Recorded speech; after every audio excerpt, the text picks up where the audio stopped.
आपण पाहत आहात तो पवई तलाव।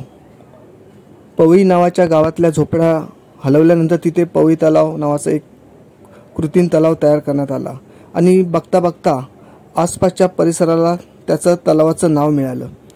पवई तलाव हा मिठी नदी आणि विहार सरोवराला लागूनच आहे। या तलावाचं क्षेत्रफळ 2.1 चौरस किलोमीटर आणि त्याची खोली 3 मीटर ते 12 मीटर खोल आहे।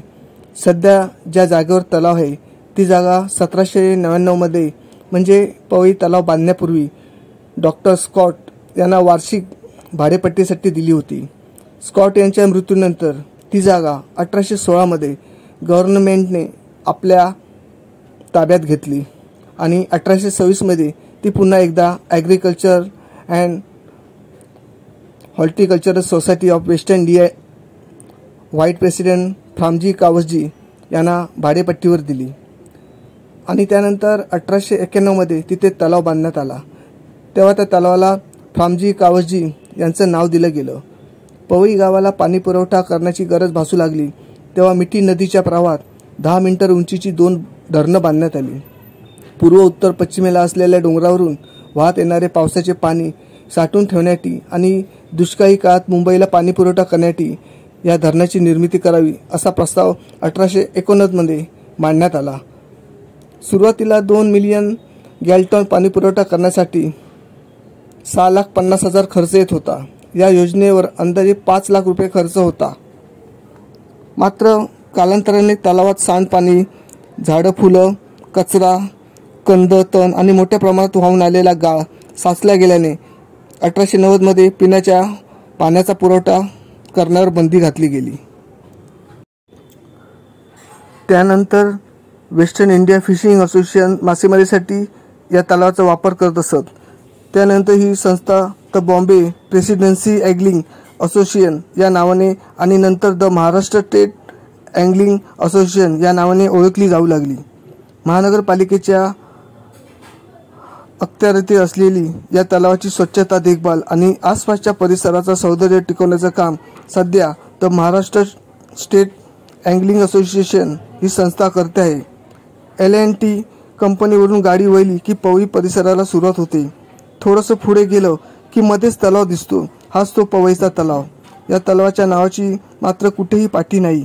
तलावाला एका बाजूने संपूर्ण तटबंदी घालण्यात आली असून तिथे बसण्याची आणि फिरण्यासाठी चौपाटीप्रमाणे व्यवस्था करण्यात आली आहे। त्यामुळे संध्याकाळच्या वेळी तिथे वॉक करणारी कित्येक मंडळी दिसतात। आजूबाजूला गवताचे छोटे छोटे उंचवटे असून तिथे लहान मोठी शिल्प बांधली आहेत। मात्र ती शिल्प कोणी बांधली आहेत याची काही माहिती नाही। तिथूनच शांत तलाव आणि दूरवर पसरलेल्या आसपासचा परिसर नजरेत भरतो। तलावाच्या सुरुवातीलाच काही भाग बाजूला काढून तिथे बांध टाकला असून त्याच्या ठिकाणी बोटिंगची व्यवस्था केलेली दिसते। मात्र तिथे जाण्यासाठी एकच मार्ग असून तो पटकन दिसत नाही। तिथेच मुलांना खेळण्यासाठी छोटंसं उद्यान देखील आहे। या तलावात जाण्यासाठी काही ठिकाणी पायऱ्या असल्या तरी तलावाच्या पाण्यात मगरी असल्याने खाली उतरण्यास मनाई आहे। महानगरपालिकेचा एक कर्मचारी त्यासाठी तिथे सदैव तत्पर असतो। मात्र निर्माल्य टाकण्यासाठी कित्येक जण येतात। अधूनमधून तिथे पाणी पुरवठ्यासाठी लावण्यात आलेल्या फिरक्याही दिसतात। सभोवताली नजर टाकली की Indian institute of technology, national institute of industrial engineering आणि हिरानंदिनीच्या वैशिष्ट्यपूर्ण इमारती सहज दिसतात। बाजूला पवई निसर्ग उद्यान नावाचं उद्यान आहे। त्या उद्यानातून तलावात संगीत कारंज्याची सोय केली आहे। संध्याकाळी 7:30 ते 8 आणि 8:30 ते रात्री 9 वाजेपर्यंत या कालावधीत हे कारंजे पाहायला मिळतात। पवई तलाव मुंबईला पाणी पुरवठा करणाऱ्या मुंबईतील 3 तलावांपैकी हा सर्वात प्रसिद्ध तलाव आणि मुंबईतील एक निसर्गरम्य ठिकाण आहे। या तलावातून मुंबईतील काही भागात पाणी पुरवठा केला जातो।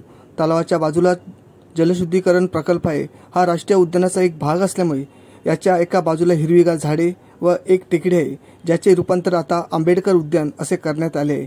तसेच दुसऱ्या बाजूला सरकारने बसण्यासाठी लांबलचक कट्टा व चालण्यासाठी पदपथाची सोय केली आहे।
चॅनलला नवीन असाल तर चॅनलला सबस्क्राइब करायला विसरू नका।